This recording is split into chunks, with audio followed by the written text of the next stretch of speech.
Vayamos a otro método de separación, que es uno de los que estuvo mencionando en algún momento Enrique, ¿no? La destilación. Esta es una destilación a nivel de laboratorio. La destilación, por ejemplo, del petróleo es una separación en torres de refinación bastante grandes, pero acá para mostrarte cuál es el sentido de la destilación. Normalmente tú vas a tener dos líquidos, ¿ya? Con diferente punto de ebullición. Y estos dos líquidos con diferentes puntos de ebullición, tú lo que vas a hacer es someterlos a la temperatura. Entonces, cuando los sometes a la temperatura, obviamente van a empezar a hervir la ebullición. El que tiene menor punto de ebullición forma vapor y empieza a salir a través de este lugar, a través de este canal. Este es un tubo refrigerante. Por este tubo refrigerante entra agua en contracorriente. Entonces, ¿qué es lo que hace el agua? El agua empieza a enfriar el vapor que está aquí en el interior, de tal manera que cuando llega acá, lo que va a llegar es la fase líquida. Por ejemplo, tú puedes separar una mezcla de agua con alcohol.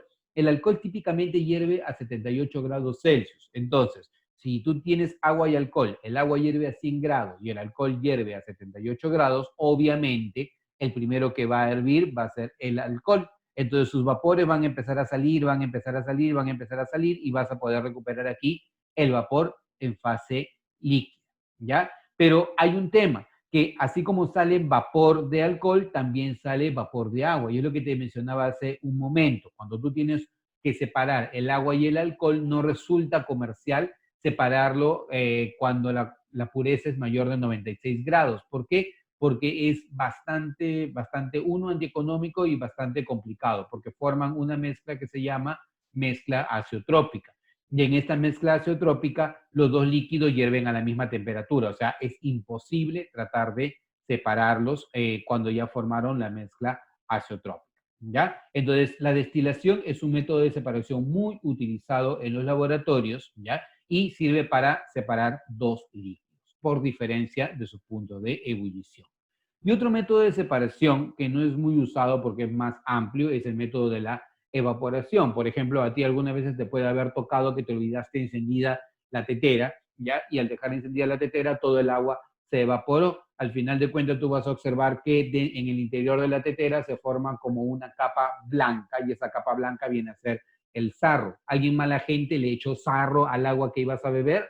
No, el agua de por sí que nosotros bebemos, el agua que proviene del grifo, ya tiene sales disueltas y eso hace parte de la dureza del agua. Entonces, tú lo que haces al calentar el agua, además de asegurarte de que puedas eliminar los microbios termotolerantes o las bacterias termotolerantes, lo que estás asegurándote es de tomar agua limpia, agua hervida, pero lo que va quedando en el fondo tienen a ser las sales. Si quieres probar, deja un poco de agua en una olla, calienta y vas a ver cómo en el fondo se forma un sólido de color blanco que no es otra cosa que el sarro. La evaporación es simplemente calentar hasta que se evapore el líquido de menor temperatura de ebullición o el líquido más volátil. ¿Ya? Esa es la evaporación y sirve normalmente para separar sólidos de líquidos.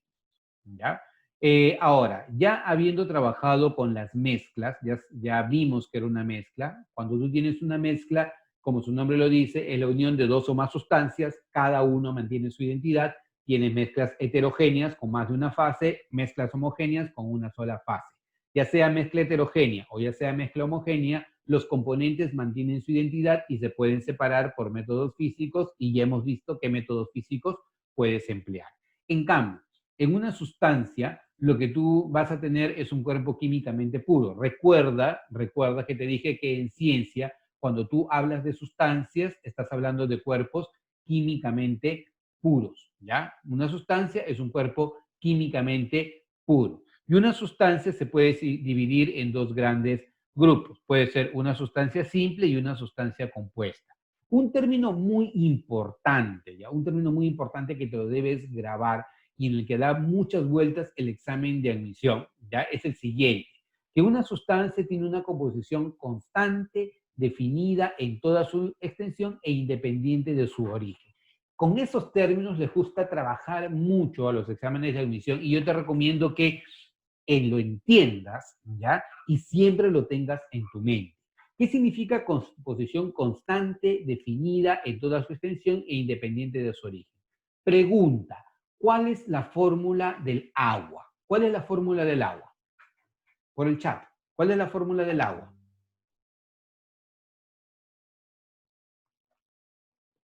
Excelente, veo que están atentos. Claro, la fórmula del agua es H2O. Una pregunta, si yo te digo H2O2, ¿ya? Si yo te digo H2O2, lo que estoy colocando en el chat, ¿ya? Si yo te digo H2O2, ¿eso es agua? ¿Sí o no? No, eso no es agua.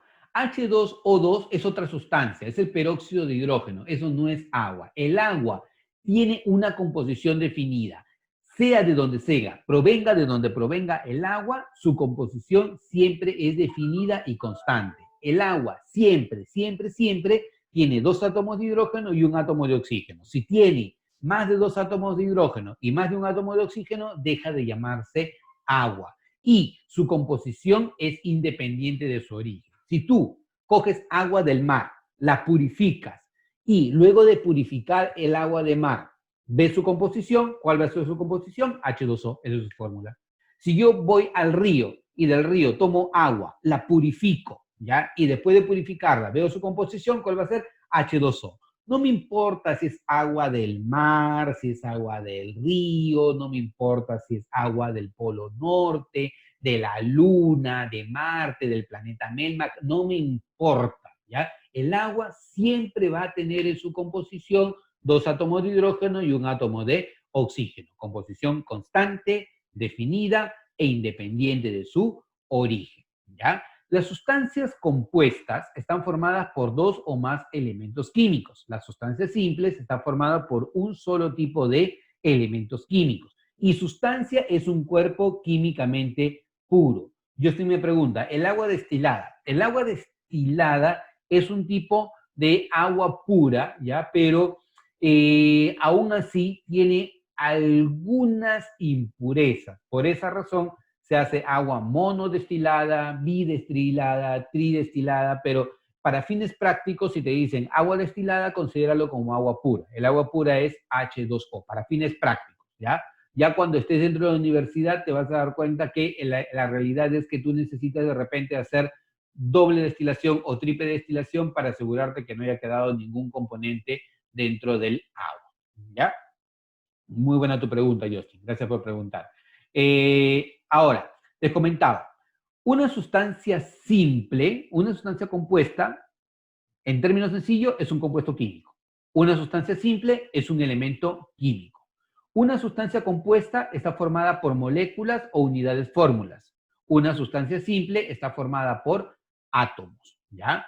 Una sustancia compuesta tú la representas por fórmulas. Una sustancia simple tú la representas por símbolos químicos. Importante, ¿ya? Sustancia compuesta es un compuesto químico. Sustancia simple es un elemento químico. Sustancias compuestas está formada por moléculas o unidades fórmula. Sustancia simple está formada por átomos. ¿Cómo represento una sustancia compuesta? Por fórmulas químicas.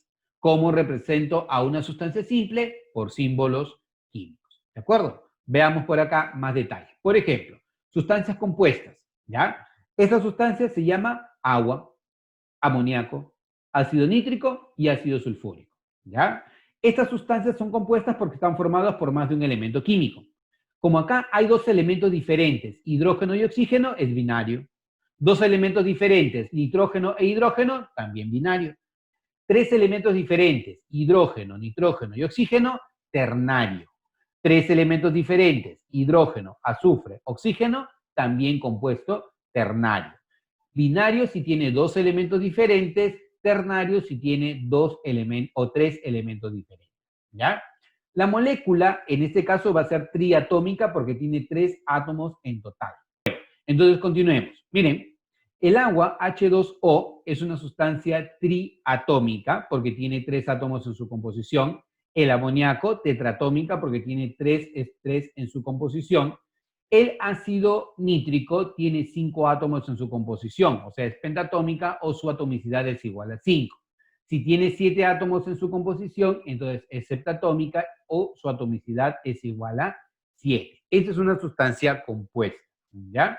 Los compuestos químicos están formados por moléculas o unidades fórmulas. Eso va a depender cuando lleguemos al tema de enlace químico, ¿ya? Si es que tienes una sustancia molecular o tienes una sustancia iónica. Si es una sustancia iónica, está formada por unidades fórmula, y si es una sustancia molecular, está formada por moléculas, ¿ya? Bueno, ahora, veamos. Las sustancias simples son también llamadas elementos químicos, y los elementos químicos se representan por símbolos químicos. Los elementos químicos no pueden separarse en algo más simple por métodos químicos. ¿Puedo separar en algo más pequeño a los átomos? Sí, protones, neutrones, electrones. Pero lo más pequeño de la materia que conserva las características de la materia es un átomo, ¿correcto? Lo más pequeño de la materia que conserva las características de la materia es el átomo. Y el átomo es por lo que está formado las sustancias simples, ¿de acuerdo? Los átomos ya no pueden separarse en algo más simple por métodos químicos, y a ellos se les representa a través de símbolos químicos. ¿Dónde se encuentran distribuidos todos los elementos químicos? Los encontramos distribuidos en la tabla periódica, ¿ya? Entonces, las sustancias compuestas están formadas por 2 o más elementos diferentes, y las sustancias simples están formadas por un solo tipo de átomos y representados mediante símbolos químicos, ¿ya? Hasta aquí, chicos. ¿Preguntas, consultas, comentarios? ¿Algo que no haya quedado claro? ¿Algo que quedamos todo bien? Listo. Vamos a entrar entonces a otra parte. Vamos ahora a conversar acerca de los estados de agregación de la materia, ¿ya? Es típico que nosotros escuchemos el término estados de la materia, ¿ya? Lo correcto es llamarles estados de agregación molecular de la materia. El término es muy amplio, pero es lo correcto. Lo correcto es estados de agregación molecular de la materia. La materia o se encuentra más agregada o se encuentra disgregada. Se encuentran las partículas relativamente juntas o se encuentran separadas, ¿correcto? Cuando hablamos de agregaciones moleculares, hablamos de que las partículas o de cuán juntas están las partículas o cuán separadas están las partículas. Entonces, lo correcto es que tú hables estados de agregación molecular de la materia, pero estamos acostumbrados a escuchar estados de la materia. Entonces, cuando tú escuches estados de la materia, es que se están refiriendo al sólido, al líquido y al gaseoso. A eso se están refiriendo. Pero lo correcto en tu mente es que debe ser estado de agregación molecular de la materia, ¿ya? A nivel macroscópico, quiere decir a nivel grandote, ¿ya? ¿Qué es lo que va a ocurrir? Un sólido tiene forma y volumen definido. Los líquidos adoptan la porción del recipiente en el que están contenidos, pero tienen volumen definido, ¿ya? Y los gases sí no tienen forma ni volumen definido. Los gases adoptan la forma del recipiente que lo contiene y además se pueden comprimir y expandir. ¿Esto por qué? Porque como sus partículas se encuentran separadas, tú puedes acercar a las partículas y el gas se comprime, o puedes alejar a las partículas y el gas se expande. ¿De acuerdo? Entonces, en los sólidos, forma y volumen definido. En los líquidos adoptan la forma de la porción del recipiente en el que están contenidos y tienen volumen definido. En cambio, en los líquidos, en los gases, no tienen ni forma ni volumen definido. Los gases se pueden comprimir y expandir con facilidad.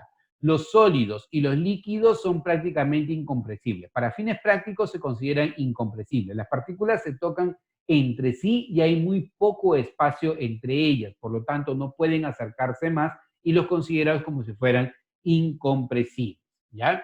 En el caso de los gases se difunden con gran facilidad, se difunden muy rápidamente. Los líquidos se difunden un poco más lento y los sólidos prácticamente no se difunden. Su velocidad de difusión es muy, muy baja o se difunden muy lentamente. Para que se comprenda el término de la difusión, ¿correcto? Cuando tú, por ejemplo, tienes un gas y los gases tienden a tener la misma concentración en todo el espacio que se le ofrece. Por ejemplo, si alguien entra a un salón y se ha puesto 2 litros de colonia encima de su cuerpo, obviamente todo el salón va a percibir que esta persona se ha echado colonia. ¿Por qué? Porque el gas va a pasar desde el lugar en donde tiene alta concentración al lugar donde tiene baja concentración. Se difunde para que toda la concentración sea la misma, ¿correcto? Entonces, si de repente, cuando estás cocinando, al inicio el olor de la comida está simplemente en la cocina, va a ocurrir que luego el olor de la comida se va a expandir en toda la cocina. ¿Por qué? Porque los gases se difunden para que la concentración sea uniforme en todo el espacio que se le ofrece. Eso es la difusión. Cuando entremos al tema de estado gaseoso, lo vamos a ver con más amplitud. En el caso de los líquidos se difunden más lentamente y quiero que entiendas algo, ¿ya? Entonces, oye, pero los líquidos se difunden con rapidez. Sí, pero eso depende de algunas condiciones. Por ejemplo, por ponerte un caso, si yo tengo acá, ya que espero que esté viendo en mi mano, si yo tengo acá un recipiente que tiene agua, ¿ya? Que tiene agua, y yo dejo caer una gotita de tinta o una gotita de café, ¿qué es lo que va a ocurrir? Inmediatamente todo el líquido se colorea del color del café, ¿sí o no? ¿Inmediatamente pasa eso? ¿Sí o no? Excelente. No va a pasar de inmediato eso, no. Va a pasar muy bien, de poco a poco. ¿Qué es lo que ocurre? Lo que ocurre es que el líquido ya va a empezar a tener como un lunarcito en la parte de arriba y poco a poco vas a observar cómo todo el líquido va teniendo un color más o menos uniforme. Oye, profe, pero a mí me aburre eso de ahí, ¿por qué mejor no le damos vuelta? Ya. Entonces, esa es otra forma de cómo pueda ocurrir la difusión, ¿ya? Acá, por ejemplo, quiero que te fijes en esto. Aquí las partículas de líquido se tocan una entre sí, pero gozan de cierta libertad de movimiento. Si yo dejo caer una gotita de café, ¿qué va a ocurrir? Las partículas del café van a tratar de difundirse, pasar a través de todas las partículas de líquido, pero como las partículas de líquido se tocan, ese proceso va a ser lento. Profe, pero le giramos, pues ya. Cuando tú haces eso, estás en un sistema turbulento. Cuando tú generas turbulencia, el proceso es más rápido, pero si el proceso fuera un proceso natural, eso es un proceso que va a ser lento. Entonces, quiero que entiendas por qué se dice que los líquidos tienen una velocidad de difusión baja o se difunden lentamente. De manera natural, los líquidos se van a difundir lentamente porque hay poco espacio entre las partículas, pero gozan de cierta libertad de movimiento. En cambio, en los sólidos no, porque prácticamente ellos tienen posiciones fijas y va a haber mucha dificultad para que una partícula pueda pasar de un lugar hacia otro. ¿De acuerdo? Se consideran a los gases y a los líquidos que son fluidos, o sea, pueden desplazarse de un punto hacia otro por diferencia de presión. Cuando estés en la universidad, sobre todo los que lleven carrera de ingeniería, esto va a ser muy importante cuando lleves el curso de mecánica de fluidos, posiblemente.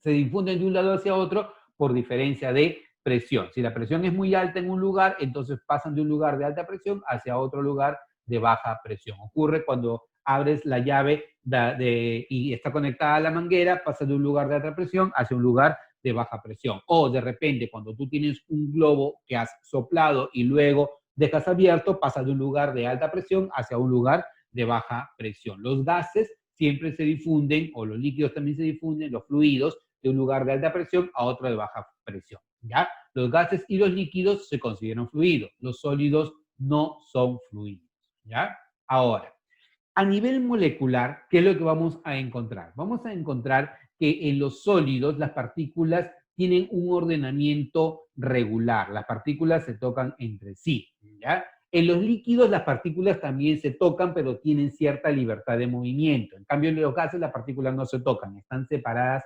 entre sí, colisionan entre ellas y colisionan contra la pared del recipiente.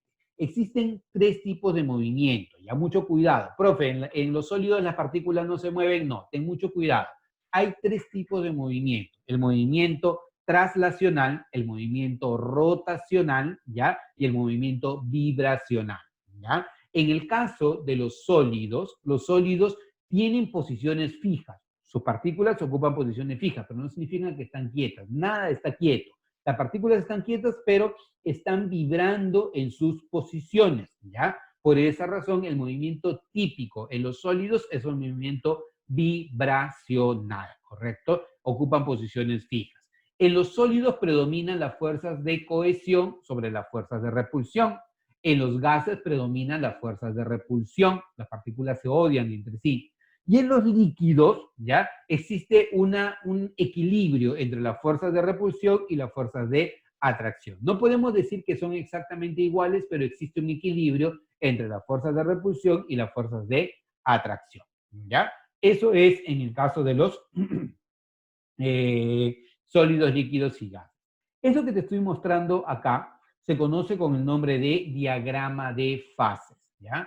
Un diagrama de fases viene a ser la representación, ¿ya? De una sustancia pura, la representación de una sustancia pura y sus fases. Esto lo vamos a ver con mucha mayor amplitud cuando entremos al tema de estado sólido o estado líquido. Pero ahora te quiero mostrar algo.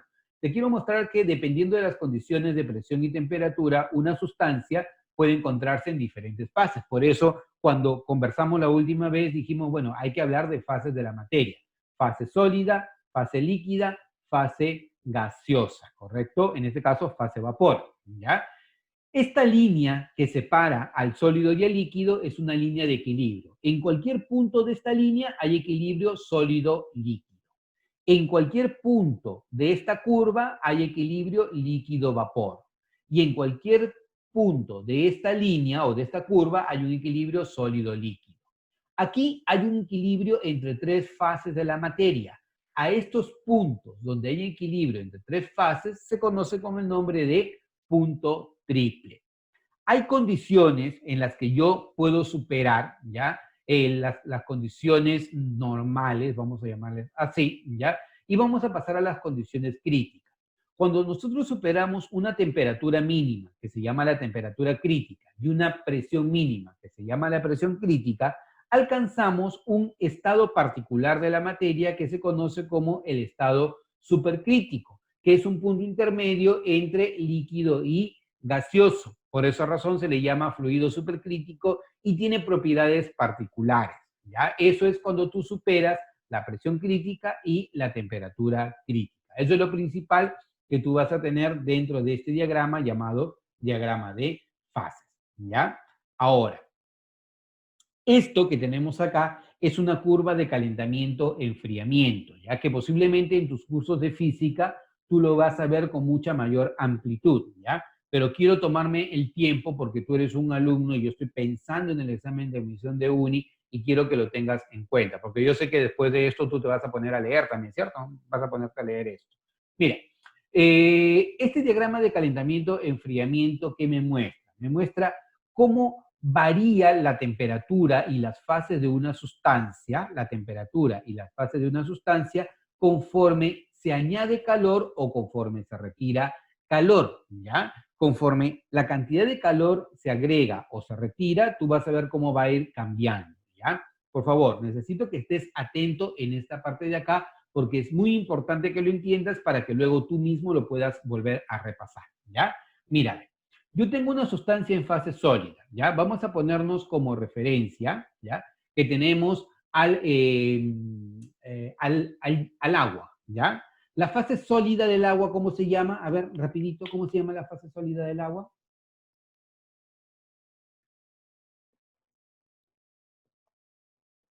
Chico, la fase sólida del agua, ¿qué no me recibe? Excelente, muy bien. La fase sólida del agua recibe el nombre de hielo, ¿ya? Entonces vamos a trabajar con el agua, ¿ya? Quiero que visualices al agua, ¿ya? Tenemos acá hielo, la fase sólida, ¿ya? El hielo por debajo de la temperatura de 0 grados Celsius, ponle menos 20, menos 30, menos 40, menos 50 grados Celsius, lo que tú quieras, ¿ya? El hielo se encuentra a esta temperatura muy, muy baja. Vamos a darle calor al hielo, ¿ya? Vamos a darle calor al hielo. Y conforme le damos calor al hielo, fíjate lo que va a ocurrir. Su temperatura empieza a aumentar. Conforme nosotros adicionamos calor, la temperatura empieza a aumentar, ¿ya? ¿Y hasta cuándo aumenta la temperatura del hielo? Si estamos a nivel del mar, si estamos a la presión de una atmósfera, ¿ya? Si estamos a nivel del mar, esa temperatura va a aumentar hasta que el sistema alcance la temperatura de 0 grados Celsius. Cuando alcanza la temperatura de 0 grados Celsius va a ocurrir un cambio de fase, ¿ya?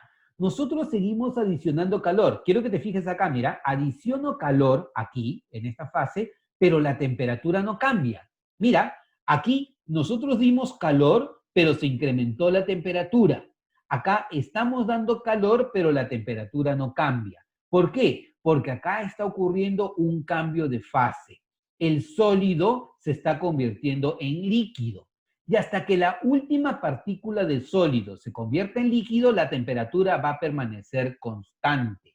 A esa temperatura constante a la cual ocurre un cambio de fase, en este caso de sólido al líquido, se le llama temperatura de fusión, temperatura de fusión normal. Y al calor que yo necesito a temperatura constante para que el sólido se convierta en líquido, se le llama calor latente de fusión. ¿Ya? Ve pensando para que me respondas en un momento. ¿Cuánto vale el calor latente de fusión del agua? ¿Cuánto vale el calor latente de fusión del agua? Yo sé que tú lo sabes, ¿ya? Entonces, hasta que la última partícula de sólido no se haya convertido en líquido, la temperatura permanece constante y acá hay un cambio de fase, ¿ya? Pasa de la fase sólida a la fase líquida. Una vez que todo se ha convertido en líquido, o sea, dicho en términos sencillos, se ha derretido todo el hielo, ya una vez que tienes el hielo todo derretido, entonces la temperatura aquí vale 0 grados Celsius. Pero si yo sigo dando calor, ¿ya? Si yo doy calor, ¿qué va a ocurrir? La temperatura empieza a aumentar. Es lo que ocurre cuando tú colocas el agua en tu tetera, ¿ya? Cuando tú colocas el agua en la tetera y luego enciendes tu cocina, entonces el agua empieza a incrementar la temperatura porque tú le estás dando calor al sistema. El agua empieza a incrementar su temperatura, empieza a incrementar su temperatura, empieza a incrementar hasta que llegue a un punto que la temperatura permanece constante. Excelente, Aarón. 80 calorías por mol, calorías por gramo, ¿no? 80 calorías por gramo. Ahora, ese es el calor latente de fusión. Tú tienes acá, aumentas la temperatura, ¿ya? Y cuando incrementas el calor y aumenta la temperatura, llegas a un punto en el que se va a dar el cambio de fase, ¿ya? Se da el cambio de fase de líquido a gas. Y ese cambio de fase de líquido a gas se conoce con el nombre de evaporización. Pero como está a temperatura constante, el fenómeno que está ocurriendo se llama ebullición, ¿ya? Si tú calientas el agua en tu tetera, tú vas a empezar a observar que desde la base, o perdón, desde la superficie del agua empieza a salir vapor. Pero ¿cuándo te vas a dar cuenta que el agua en tu tetera está hirviendo? Además de que sirva la tetera, es porque vas a observar que se forman burbujas en el agua. Cuando se forman burbujas en el agua, la vaporización ya no solamente se está dando en la superficie, sino en toda la masa líquida. Cuando ocurre eso, a ese fenómeno se le llama ebullición. Y en términos prácticos decimos, el agua está hirviendo, ¿ya? ¿A qué temperatura va a ocurrir eso a nivel del mar? ¿A qué temperatura hierve el agua a nivel del mar? Excelente, Aarón. Perfecto. El agua a nivel del mar hierve a 100 grados Celsius. Y hasta que la última partícula de líquido se haya convertido en gas, la temperatura permanece constante, ¿ya? La temperatura permanece constante. Y a esa temperatura se le llama temperatura de ebullición normal si estamos a la presión de una atmósfera. Tú le das todo el calor que tú quieras, fíjate, dale todo el calor que tú quieras, pero la temperatura no va a cambiar hasta que la última partícula de líquido se haya convertido en gas. Y recién, en este caso, cuando la última partícula de líquido se convirtió en gas, recién nuevamente empieza a incrementarse la temperatura cuando tú adicionas calor. Y este sistema se conoce con el nombre de vapor sobrecalentado, ¿ya?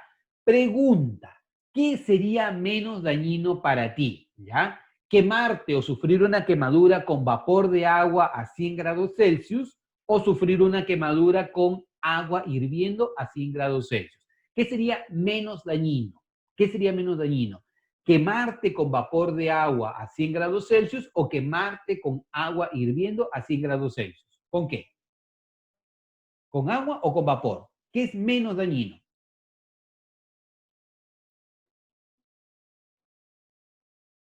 Excelente, ¿sí? Es menos dañino quemarte con agua a 100 grados Celsius. Oye, ¿pero por qué? Ah, porque mira, cuando el agua entra en contacto con tu cuerpo, lo que va a hacer es una transferencia de calor, ¿ya? Acuérdate, lo discutimos en temperatura. La transferencia de calor siempre va a ser desde un cuerpo de mayor temperatura a otro de menor temperatura.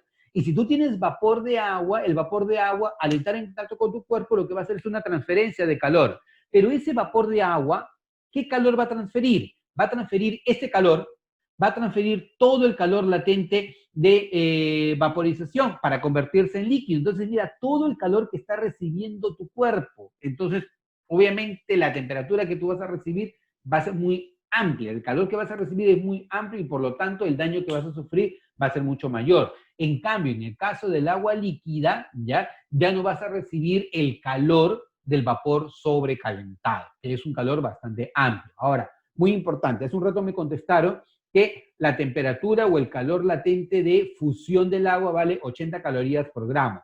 ¿Cuál es el calor latente de vaporización del agua? Perfecto, 540 calorías por gramo. Excelente. Hoy, ojo, yo quiero que te pongas a pensar en el número, no solamente que me respondas, sino que te pongas a pensar en el número, porque el número tiene un significado. ¿Cuánto vale el calor latente de fusión? 80. ¿Cuánto vale el calor latente de vaporización? 540. O sea, significa que necesito mucho más calor para vaporizar el agua que para hacer que el agua se derrita o para hacer que el hielo se derrita. Necesito 80 calorías para lograr la fusión, ¿ya?, del hielo a agua líquida. Pero necesito 540 calorías para que el agua líquida se convierta en vapor. Y por esa razón no es casualidad, ¿ya? Aquí no hay nada de casualidad, que este segmento es más pequeño que este segmento. ¿Por qué razón? Porque necesito más calor para que el líquido se convierta en gas que para que el sólido se convierta en líquido. En este sentido, cuando hago que el sólido se convierta en líquido y el líquido en gas, yo le doy calor al sistema.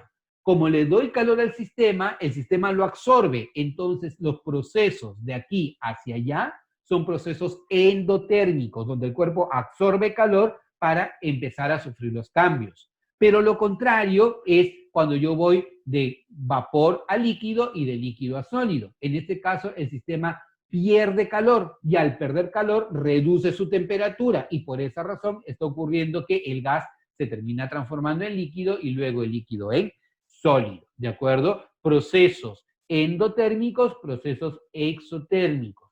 Eso es lo que te dice esta gráfica.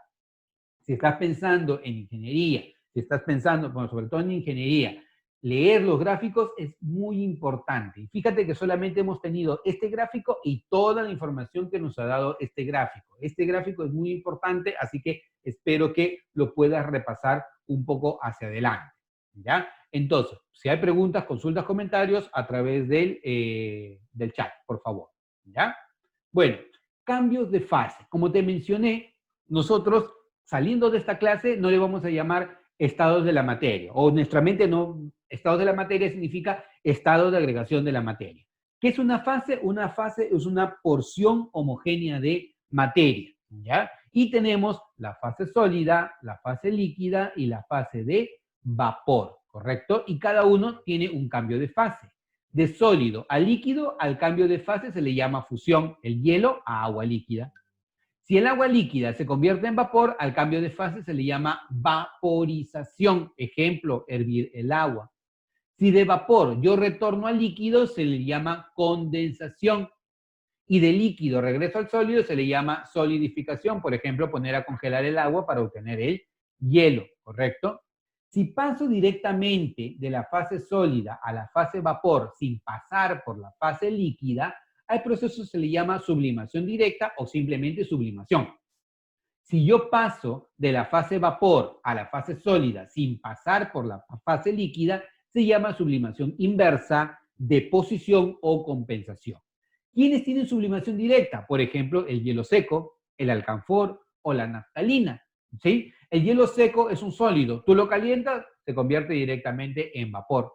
La naftalina, ¿para qué la utilizas? La utilizas normalmente para cuando vas a guardar tu ropa de invierno porque llegó el verano. ¿Qué haces? Para evitar de que la polilla le haga algo, le pones bolitas de naftalina, que son unas bolitas de color blanco, y sirve como si fuera un insecticida para eliminar a las polillas que pueden hacerle daño a tu ropa. ¿Qué pasa? Directamente la fase sólida se convierte en fase de vapor. A eso se llama sublimación directa. Quienes tienen bebés en casa, hermanitos pequeños de repente, ellos tú no les puedes dar medicina cuando ellos tienen saturadas las fosas nasales. ¿Qué le haces? Le colocas bolitas de alcanfor y el alcanfor ayuda a dilatar las fosas nasales.